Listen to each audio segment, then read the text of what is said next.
नमस्कार। आज हम गरुड़ पुराण के एक बहुत ही खास अध्याय पर बात करने वाले हैं। ये है पूर्व खंड का 7वां अध्याय। जी। हमारे पास जो जानकारी है वो पूरी तरह इसी अध्याय पर आधारित है। इसमें राजा भभ्रुवाहन और एक प्रेत की मुक्ति की कहानी है। हाँ, और ये कहानी बहुत कुछ सिखाती है। बिल्कुल। ये अध्याय बताता है कि पुत्र क्यों जरूरी है, कर्मों का फल क्या होता है और मृत्यु के बाद जो रस्में होती हैं उनमें कितनी शक्ति है। सही कहा। तो आज हम कोशिश करेंगे कि स्रोत में दिए गए संस्कृत श्लोकों को देखें और उनके मतलब और संदेश को समझें। बिल्कुल। और ये सब शुरू होता है गरुड़ जी की एक तरह की बेचैनी से। पिछले अध्यायों में उन्होंने यमलोक की तकलीफों के बारे में सुना। हाँ, वो वर्णन तो काफी भयानक था। बहुत भयानक।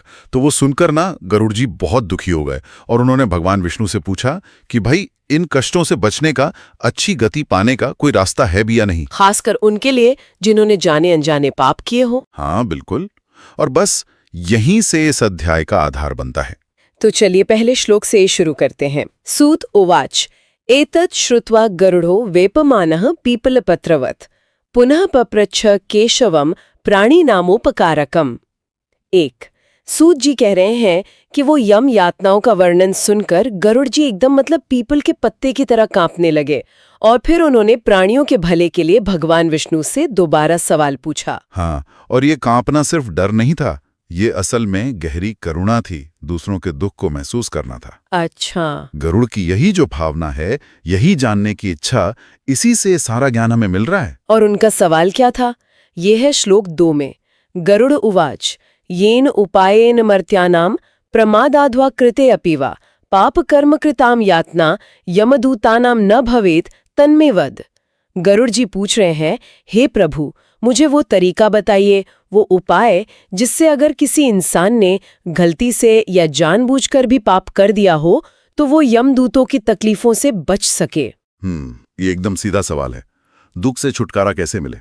और ये हमारी पूरी सनातन परंपरा के, आप कह सकते हैं, मूल सवालों में से एक है। कर्म, उसका नतीजा और उससे पार कैसे पाया जाए। आगे की 2 श्लोकों यानी 3 और 4 में गरुड़ अपनी चिंता और साफ करते हैं। संसार सागरम मग्नानाम दीनचित्तानाम नराणाम पापनष्ट बुद्धिनाम विषय दूषितात्मानाम त्रीणि उद्धाराय हे माधव पुराणोक्तम सुनिश्चितम उपायम वद येन शात सद्गति प्राणिनाम। 4। वो कह रहे हैं कि जो लोग इस दुनिया के मोह में डूबे हुए हैं, बेचारे हैं, पाप की वजह से जिनकी बुद्धि खराब हो गई है, जिनकी आत्मा दुनिया की चीजों में फंसी हुई है, हाँ। ऐसे लोगों को बचाने के लिए हे माधव कृपा करके पुराणों में जो पक्का उपाय बताया गया है वो बताइए, जिससे लोगों को सद्गति मिले। यहाँ देखिए, दुनिया के दुख और पाप का असर का कितना सजीव चित्रण है। और समाधान कैसा मांगा जा रहा है? पुराणोक्तम सुनिश्चितम, यानी वो उपाय जो शास्त्रों में बताया गया हो, पक्का हो, कोई सुनी सुनाई बात नहीं। भगवान विष्णु भी उनकी इस जिज्ञासा का सम्मान करते हैं। वो कहते हैं श्लोक 5 में, श्री भगवानुवाचा साधु पृष्ठम त्वया तार्क्ष्यम मनुष्याणाम हितेक्षया सावधानेन शृणुत्वम सर्वम वक्ष्यामि ते। भगवान बोले, हे तार्क्ष्य यानी गरुड़, तुमने इंसानों के भले के लिए बहुत ही अच्छा सवाल पूछा है। अब ध्यान लगाकर सुनो, मैं तुम्हें सब बताता हूँ।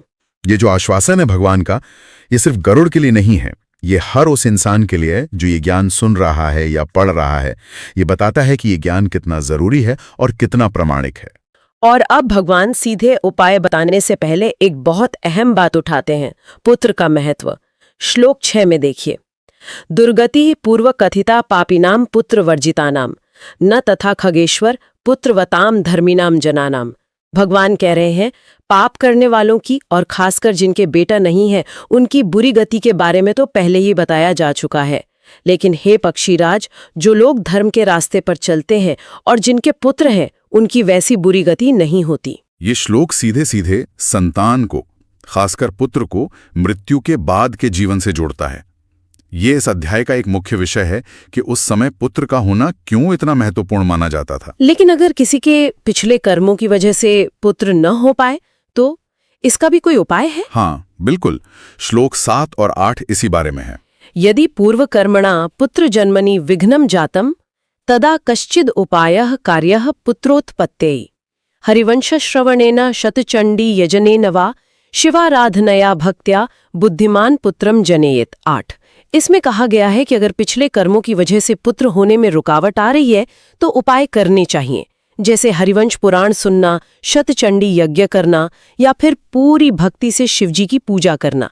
इनसे समझदार इंसान पुत्र पा सकता है। यहाँ देखिए, कर्म का सिद्धांत तो है ही, लेकिन साथ में ये भी बताया गया है कि सही धार्मिक अनुष्ठानों से, मतलब पूजा पाठ से, उसके असर को बदला भी जा सकता है। ये एक तरह की आस्था है कि भाग्य अपनी जगह है, पर सच्ची श्रद्धा से किए गए उपाय भी फल देते हैं। और ये पुत्र शब्द कैसे बना, ये भी बड़ा दिलचस्प है। श्लोक 9 बताता है, पुत्रो नरकात् पितरं त्रायते इति श्रुतिः अतः पुत्रः इति प्रोक्तः स्वयं ब्रह्मणा। 9। इसमें कहा गया है, पुत्र पुत नाम के नरक से पिता को बचाता है, इसीलिए खुद ब्रह्मा जी ने उसे पुत्र कहा है। मतलब पुत से त्राण दिलाने वाला, बचाने वाला। हाँ, ये सिर्फ शब्द का मतलब नहीं है, ये पुत्र की एक आध्यात्मिक जिम्मेदारी को दिखाता है। पितरों की मुक्ति और वंश परंपरा के बीच का ये गहरा आध्यात्मिक रिश्ता है। ये दिखाता है कि परिवार की जिम्मेदारी मृत्यु के बाद भी कितनी अहम मानी गई है। आगे श्लोक 10, 11 और 12 में तो पुत्र और वंश के महत्व को और भी ज्यादा विस्तार से बताया गया है। एकः पुत्रो यदि धर्मात्मा सर्वांकुलम तारयति पुत्रेण जयते लोकान इति सनातनः श्रुतिः। वेदाः अपि पुत्रस्य उत्तमं महात्म्यं प्रतिपादयन्ति, अतः पुत्रस्य मुखं दृष्ट्वा पितृऋणात् मुच्यते नरः। अच्छा। पौत्रस्य स्पर्शनेन त्रिऋणात् मुच्यते मर्त्यः। पुत्र पौत्र प्रपौत्रैः यमलोकम उत्तीर्य स्वर्गम प्राप्नोति। मतलब ये कि अगर एक बेटा भी नेक और धर्मात्मा हो तो वो पूरे खानदान को तार देता है। पुरानी श्रुति कहती है कि पुत्र के जरिए लोकों पर जीत मिलती है। वेद भी पुत्र की महिमा बताते हैं। बेटे का मुंह देखने भर से पिता पितृ ऋण से मुक्त हो जाता है, और पोते के स्पर्श से तो तीनों ऋणों से मुक्ति मिल जाती है, देव ऋण, ऋषि ऋण और पितृ ऋण। और फिर पुत्र पोते परपोते की मदद से इंसान यमलोक पार करके स्वर्ग पहुंच सकता है। ये श्लोक बताते हैं कि गृहस्थ जीवन और संतान के जरिए मृत्यु के बाद कितने फायदे मिल सकते हैं। पितृ ऋण से मुक्ति, लोकों पर विजय, स्वर्ग मिलना, ये सब पुत्र और उसके वंश से जोड़ा गया है। इससे पता चलता है कि उस समय की सामाजिक और धार्मिक सोच में संतान का कितना ज्यादा महत्व था। लेकिन हर कोई पुत्र ये सब कर सकता है या इसमें भी कोई शर्त है? श्लोक 13 और 14 इस पर रोशनी डालते हैं। ब्रह्म विवाहजः पुत्रः उद्धारकः भवति, अनुलोमजः पुत्रः अधोगतिं अतः खगेश्वरा नीच जाति स्त्रीं वर्जयेत्। 13। समान जाति जनक जननी युक्तः पुत्रः औरसः भवति एव केवलं श्राद्धदानेन पितॄणां स्वर्ग प्राप्तिः साधनं भवति। 14। यहाँ साफ कहा है कि ब्रह्म विवाह से, यानी विधि विधान से अपने ही वर्ण में किए गए विवाह से जो पुत्र होता है वही उद्धार करने वाला होता है, जबकि गलत संबंध से या नीची जाति की स्त्री से जो पुत्र होता है वो कुल को नीचे ले जाता है।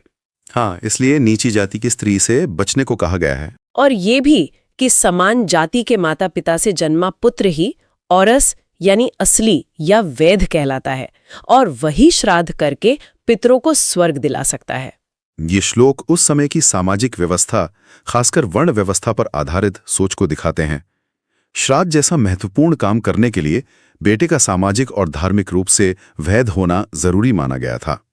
ये पितरों के प्रति कर्तव्य निभाने के लिए संतान की स्थिति पर उस समय के नजरिए को साफ करता है। यहाँ तक तो बेटे की भूमिका की बात हुई, पर अब भगवान विष्णु एक ऐसा किस्सा सुनाते हैं जो इस सोच को थोड़ा और फैलाता है। श्लोक 15 और 16 में देखिए। पुत्रेण कृत श्राद्धेन स्वर्ग प्राप्तिः किमत्र आश्चर्यम् यदा अन्येन कृत श्राद्धेन अपि प्रेतः स्वर्गम गतवान्। 15। अच्छा। अत्र प्राचीन इतिहासाद अर्धवदैहिक दानफलस्य दृष्टांतम वक्ष्यामि 16। भगवान कहते हैं, बेटे के श्राद्ध करने से स्वर्ग मिले, इसमें हैरान होने वाली क्या बात है। एक बार तो ऐसा भी हुआ कि किसी अजनबी ने श्राद्ध किया और एक प्रेत स्वर्ग चला गया। अरे वाह। हाँ, और अब भगवान कहते हैं कि मैं तुम्हें मृत्यु के बाद किए जाने वाले दान और रस्मों यानी और्ध्वदैहिक क्रिया के फल का एक पुराना उदाहरण सुनाता हूँ। ये हुई ना बात, ये कहानी का मंच तैयार हो रहा है। यहाँ इशारा मिल रहा है कि मुक्ति सिर्फ खून के रिश्तों तक ही सीमित नहीं है। अगर सही तरीके से श्रद्धा से और दया भाव से कोई रस्म की जाए तो वो भी असरदार हो सकती है, भले ही करने वाला कोई अजनबी क्यों न हो। हाँ, ये कर्मकांड की शक्ति और उसकी यूनिवर्सैलिटी की तरफ इशारा है। बिल्कुल। और यहीं से शुरू होती है राजा बभ्रुवाहन और उस प्रेत की कहानी। पहले श्लोक 17, 18, 19 में राजा का परिचय दिया गया है। पूर्वम त्रेतायुगे तार्क्ष्यम महोदयन गरेरम्ये बभ्रुवाहनो नामा राजा महाबला धर्मपरायणः 17 यज्ञानुष्ठानपरा दानिश्रेष्ठ श्रीमान ब्राह्मण भक्तः साधुजनप्रियः शीलाचारगुणयुक्तः 18 स्वजनस्नेही परकरुणावान प्रजापालकः क्षत्रिय धर्मरतः दुष्टदंडकः 19 छोटे में कहें तो त्रेता युग में महोदय नाम के नगर में बभ्रुवाहन नाम के राजा थे। बहुत बलवान, धर्म का पालन करने वाले, दान देने वाले, ब्राह्मणों का आदर करने वाले, प्रजा का ध्यान रखने वाले, अच्छे गुणों वाले और दयालु राजा थे। एक आदर्श राजा का चित्र खींचा गया है। हाँ। एक दिन वो शिकार पर निकले। इसका वर्णन श्लोक 20 से 23 तक है। एकदा स महाबाहुः सेना सहिता मृग्यांगतः नाना वृक्ष समन्वितम घन घोरम वनम प्रविष्टः 20 तत्वनम नाना मृगगण संकीर्णम नाना पक्षी नादितम तस्मिन् वन मध्ये राजा दूरतः एकम मृगम दृष्टवान 21 राज्या सुदृढ़ बाणेन विद्धः सह मृगः बाण सहितः वनी अदृश्यः जातः रुधिर गलित घासांकित चिन्हेन राजा तस्य अनुसरणं कृतवान 22 ततः मृग प्रसंगेन सह राजा अन्यम वनम प्राप्तः 23 मतलब राजा अपनी सेना के साथ शिकार पर गए, एक घने जंगल में पहुंचे, वहां उन्होंने एक हिरण को बाण मारा। घायल हिरण भाग गया। राजा खून के निशान देखते देखते उसका पीछा करने लगे और करते करते एक दूसरे ही जंगल में पहुंच गए। अकेले सेना पीछे रह गई। हाँ, लगता है पीछा करते करते वो सेना से अलग हो गए। फिर वो थक गए, प्यास लगी। श्लोक 24 से 27 तक इसका जिक्र है। स नरपति ही क्षुधातुरः शुष्ककण्ठः तापश्रमपीडितः सरसः समीपं प्राप्य अश्वसहितं तत्र स्नानं कृतवान् 24 पद्मकेसर सुगंधि शीतलं जलं पीत्वा बभ्रुवाहनः निश्रान्तः जातः विशालशाखायुक्तं शीतलछायादं नानापक्षिकुजितं वटवृक्षं दृष्टवान् 26 महामानकदम्बवत् सर्ववनोपरि स्थितं तं वृक्षं राजा तस्य मूले उपविष्टः 27 राजा भूख प्यास और थकान से बेहाल थे। एक तालाब के पास पहुंचकर उन्होंने घोड़े समेत स्नान किया, ठंडा पानी पिया और फिर एक बड़े छायादार बरगद के पेड़ के नीचे बैठ गए। ये वो शांत पल है जिसके बाद कुछ असाधारण होने वाला है। प्रकृति का ये वर्णन माहौल बना रहा है जहां कुछ अलौकिक घटना घटेगी। और तभी उनका सामना होता है एक भयानक प्रेत से। श्लोक 28 से 31 तक अथ स क्षुधा तृष्णा कुलितेन्द्रिय भयावहम कुब्जम मांसरहितम घोर रूपम प्रेतम दृष्टमान ऊर्ध्वरोमकम अतिमलिनम। कैसा था वो प्रेत? बहुत भयानक। मांस बिल्कुल नहीं था शरीर पर, कुबड़ निकला हुआ, मैला कुचैला रूप, भूख प्यास से तड़पता हुआ। विकृतकारं भयानकं प्रेतं दृष्ट्वा बभ्रुवाहन विस्मितः जातः प्रेतः अपि घनवने आगतं राजानं दृष्ट्वा चकितः जातः 29 दोनों एक दूसरे को देखकर हैरान। हाँ। फिर वो प्रेत उत्सुक होकर राजा के पास आया। श्लोक 30 और 31 में वो राजा से कुछ कहता है। कुतूहलपूर्ण मनः सह प्रेतराजः तस्य समीपम् आगतः ततः हेतार्ष्य सह प्रेतराजानम् एवम् उक्तवान् 30 महाबाहु भवतः संयोगेन अहं प्रेतत्वं त्यक्त्वा उत्तमगतिं प्राप्तवान् धन्यतरः अस्मि 31 प्रेत बोला, हे महाबाहु, आपके संपर्क में आने से ही मैं प्रेत योनि से छूट गया और मुझे अच्छी गति मिल गई है। मैं धन्य हो गया। क्या सिर्फ संपर्क से? ये तो सच में चौंकाने वाली बात है ना? इसका मतलब राजा इतने पुण्यवान थे कि उनके सिर्फ पास होने भर से प्रेत की मुक्ति हो गई। ये राजा के तेज और उनकी सकारात्मक ऊर्जा का असर दिखाता है। और साथ ही ये भी कि प्रेत योनि कितनी कष्टदायक होगी कि उससे मुक्ति मिलना ही सबसे बड़ा सौभाग्य है। राजा भी हैरान हुए होंगे। उन्होंने पूछा श्लोक 30-33 में, राजा उवाच हे कृष्ण वर्ण विकृतास्य कैः पाप कर्म भय त्वम एतद् दर्शनीय भयानकम अति दुःखदम प्रेतत्वम प्राप्तवान तव प्रेतत्वस्य कारणम सर्वम विस्तरेण मे वद त्वम कः असि कई दानेन तव प्रेतत्वम नश्येत। 32-33 राजा ने पूछा, हे काले रंग वाले बिगड़े हुए मुंह वाले, तुमने ऐसे कौन से पाप किए थे जिससे तुम्हें ये इतनी भयानक और दुख देने वाली प्रेत योनि मिली? तुम कौन हो? मुझे सब विस्तार से बताओ, और ये भी बताओ कि कौन से दान करने से तुम्हारी मुक्ति होगी। वाजिब सवाल थे राजा के। बिल्कुल।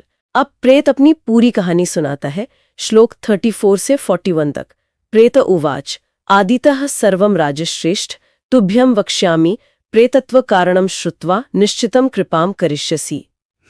वैदिश नगरं सर्वसंपत्ति युक्तम नाना जनपद व्याप्तम नाना रत्न समृद्धम देवराज प्रासादैः शोभितम नाना धर्मानुष्ठान युक्तम तत्र हे महाराज अहम सदा देव पूजायां निरतः आसम। 35-36 वैश्यः अहम सुदेव नामा इति जानीहि अग्निहोत्रेण देवान् तर्पितवान् पितरोन् अन्नैः संतोषितवान्। 37 अच्छा, पुण्य कर्म तो किए थे इसने। हाँ, वही वो बता रहा है। द्विजान नाना दानैः संतोषितवान् दरिद्रान् अंधान् दुखितान् नाना विधानैः अन्नदान कृतवान्। 38 एतत् सर्वं दुर्भाग्येन निष्फलं जातम् कथं मे सुकृतं निष्फलं जातम् तत्तुभ्यं वक्ष्यामि। 39 निष्फल हो गए क्यों? वही वो आगे बताता है, मम पुत्रः नास्ति सुहृद नास्ति बांधवः नास्ति मित्रम नास्ति यह मे ऊर्ध्वदैहि क्रियाम करोति। 40-41 प्रेत कहता है, हे राजन, मैं वैदिश नगर का रहने वाला सुदेव नाम का एक वैश्य था। मैंने अपनी जिंदगी में बहुत पुण्य किए, देव पूजा की, अग्निहोत्र किया, पितरों का तर्पण किया, ब्राह्मणों को दान दिया, गरीबों दुखियों को खाना खिलाया, पर किस्मत देखिए ये सब बेकार हो गया। बेकार क्यों? क्योंकि वो कहता है मेरा कोई बेटा नहीं था, कोई दोस्त नहीं था, कोई रिश्तेदार नहीं था जो मेरे मरने के बाद मेरे लिए और्ध्वदेहिक क्रिया मतलब श्राद्ध वगैरह कर सके। ओहो, ये है कहानी का असली मोड़। मतलब सुदेव ने जीवन भर अच्छे काम किए, पर मृत्यु के बाद जो संस्कार होने चाहिए थे वो नहीं हुए, और इस वजह से उसे प्रेत बनना पड़ा। हाँ, ये बात इस चीज पर बहुत ज्यादा जोर देती है कि हिंदू परंपरा में मरने के बाद की रस्में अच्छी गति पाने के लिए कितनी जरूरी मानी गई हैं। ये कर्म और संस्कार के बीच का जो एक जटिल रिश्ता है उसे दिखाता है। फिर प्रेत राजा से मदद मांगता है। ये श्लोक 42 से 48 तक है। यदि षोडश मासिक श्राद्धम न क्रियते महाराज तर्हि प्रेततत्वं सुदृढ़ं भवति शतशः वार्षिक श्राद्धम कृतम अपि तस्य उपकारः न भवति। अच्छा, 16 मासिक श्राद्ध इतने जरूरी हैं? हाँ, प्रेत यही कह रहा है। अतः पृथ्वीश्व और दुदैहिक क्रियां कृत्वा मां उद्धर इहलोके राजा सर्ववर्णानां बंधु इति उक्तम। 43 अतः राजेंद्र मां उद्धर अहम तुभ्यं महामणि रत्नम दास्यामि यथा मे प्रेतत्वम नश्येत सद्गतिश्च भवेत। 44 मणि देने का भी प्रस्ताव रखा उसने। हाँ, बदले में वो आगे कहता है, यदि त्वं मे कल्याणमिच्छसि तथा कुरु शुधा तृष्णा दुःखेन एतत् प्रेत योनिः मे दुसह जातः अस्मिन् वने मधुर फलानि शीतल जलम च सन्ति परन्तु क्षुधातुर अहम फलानि न खादितुं शक्नोमि तृषार्ता अपि जलम न पातुं शक्नोमि। उफ, ये तो बड़ी भयानक स्थिति है, सब कुछ होते हुए भी कुछ भोग ना पाना। बिल्कुल। और फिर वो उपाय बताता, यदि मे कृते नारायण बलिः विधि पूर्वकम क्रियते ततः वेद मंत्रैः सर्वाऊर्ध्वदैहिक क्रियाः संपाद्यन्ते निश्चितं मे प्रेतत्वं नश्येत अत्र संशयः नास्ति। 47 वेद मंत्राः तपः दानं सर्वभूतानुकंपनं शास्त्रश्रवणं विष्णुपूजा सत्संगः इति प्रेतत्वनाशकः इति श्रुतम्। 48 प्रेत कहता है, महाराज, अगर मरने के बाद 16 मासिक श्राद्ध न किए जाएं तो प्रेत बनना पक्का हो जाता है। फिर बाद में चाहे कितने ही सालाना श्राद्ध करो, फायदा नहीं होता। आप तो पृथ्वी के मालिक हैं और कहा गया है कि राजा सभी वर्णों का बंधु होता है। इसलिए आप मेरा उद्धार करें। मैं आपको एक बहुत कीमती मणि दूंगा। आप मेरी और्ध्वदेही क्रिया करवा दीजिए। भूख प्यास से ये योनि सही नहीं जा रही। इस जंगल में मीठे फल भी हैं, ठंडा पानी भी है, पर मैं भूखा होते हुए भी फल नहीं खा सकता, प्यासा होते हुए भी पानी नहीं पी सकता। अगर मेरे लिए विधि विधान से नारायण बलि और बाकी क्रियाएं कर दी जाएं, तो मेरा प्रेत होना खत्म हो जाएगा, इसमें कोई शक नहीं। वेद मंत्र, तपस्या, दान, सब पर दया, शास्त्र सुनना, विष्णु पूजा, अच्छे लोगों का साथ, ये सभी प्रेत योनि का नाश करते हैं, ऐसा सुना है। देखिए, प्रेत का अनुरोध कितना खास है। वो नारायण बलि का नाम ले रहा है और वो राजा को उनके सामाजिक कर्तव्य की भी याद दिला रहा है। राजा सब वर्णों का बंधु होता है। ये सिर्फ एक व्यक्ति की मुक्ति की प्रार्थना नहीं है, बल्कि राजा के धर्म और उनकी दया का भी आह्वान है। और वो अपनी तकलीफ बताकर ये भी जाहिर कर रहा है कि मामला कितना गंभीर है। अब प्रेत खुद ही नारायण बलि की विधि बताता है, श्लोक 49 से 56 तक। ये थोड़ी लंबी विधि है। अतः प्रेतत्व नाशकम विष्णु पूजाम तुभ्यम वक्ष्यामि, न्यायोपार्जितम द्वैस्वर्णमाशकम आनियतेन नारायणस्य एकम प्रतिमाम निर्माप्य। ईमानदारी से कमाया हुआ सोना, ये जरूरी है। हाँ, विविध पवित्र जले स्नापयित्वा द्वाभ्याम पीतवासोभ्याम आच्छाद्य सर्वालंकारै विभूषितं कृत्वा अधिवासीय ततः तस्य पूजनं कुरु। 50 तस्य प्रतिमायाः पूर्वभागे श्रीधरं, दक्षिणे मधुसूदनं, पश्चिमे वामनं, उत्तरे गदाधरं, मध्ये पितामहं ब्रह्माणं महादेवं शिवं च स्थापयित्वा गन्धपुष्पादिद्रव्यैर् विधि विधानेन पृथक पृथक पूजेय। 51-52 चारों दिशाओं में विष्णु के रूप और बीच में ब्रह्मा शिव जी। तथा प्रदक्षिणं कृत्वा अग्नौ हवनं कृत्वा देवान् तर्पयित्वा घृत दधि क्षीरैर् विश्वे देवान् तर्पये। तदनन्तरं समाहितचित्तः यजमानः स्नात्वा नारायणस्य अग्रे विनीतात्मा भूत्वा विधिपूर्वकं मनसि संकल्पितम् और्ध्वदैहिक क्रियाम् आरभेत। 54 अनन्तरं क्रोध लोभवर्जितः भूत्वा शास्त्रविधिना सर्वश्राद्धान् कुर्यात्, वृषोत्सर्गं च कुर्यात्। ततः ब्राह्मणेभ्यः 13 पददानं कुर्यात्, शय्यादानं दत्त्वा प्रेतार्थं घटं संस्कुर्यात्। 55-56 संक्षेप में विधि ये है कि ईमानदारी से कमाए सोने से नारायण की मूर्ति बनवाओ, उसे पवित्र जल से नहलाओ, पीले कपड़े और गहने पहनाओ। मूर्ति के चारों तरफ श्रीधर, मधुसूदन, वामन, गदाधर और बीच में ब्रह्मा शिव को स्थापित करके अलग अलग पूजा करो। फिर हवन करो, देवताओं और विश्वे देवों का तर्पण करो। फिर यजमान खुद नहाकर शांत मन से बिना गुस्सा या लालच किए संकल्प लेकर श्राद्ध शुरू करें। वृषोत्सर्ग करे, यानी पितरों के लिए बैल छोड़ने की रस्म।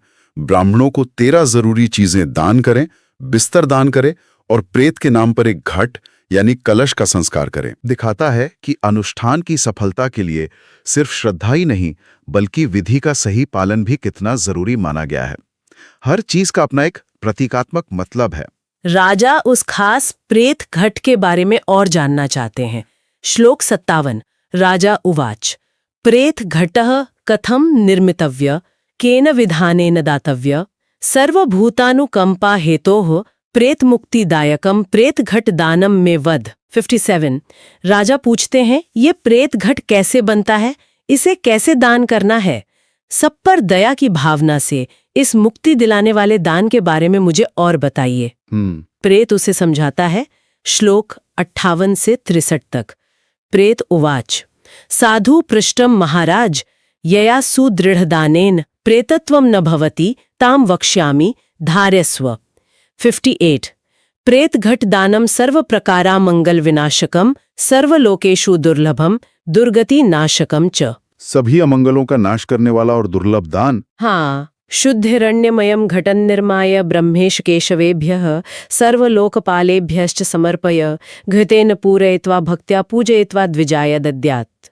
60 मध्ये ब्रह्माणं तथैव विष्णुम् अविनाशि कल्याणकरं शंकरं च पूर्वादिदिक्षु घटकण्ठे क्रमशः लोकपालानाम् आवाहनं कृत्वा धूपपुष्पचन्दनादिभिः विधिवत् पूजयित्वा दुग्धघृताभ्यां सह तं हिरण्यमय घटं ब्राह्मणाय दद्यात्। 61-62 सोने का घट घी से भरा हुआ, जिसमें त्रिदेव और लोकपालों का आवाहन हो, जी।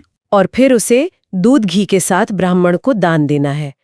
अंत में प्रेत कहता है, इदम दानम राजन सर्वदानेभ्य श्रेष्ठम महापाप नाशकम श्रद्धया प्रेत मुक्तये कार्यम। मतलब हे राजन, यह दान सभी दानों से बढ़कर है, बड़े बड़े पापों का नाश करने वाला है। इसे पूरी श्रद्धा के साथ प्रेत की मुक्ति के लिए करना चाहिए। इस प्रेतघट दान को बहुत ही खास महत्व दिया गया है। सोना, घी, दूध, ये सभी पवित्र और कीमती चीजें हैं।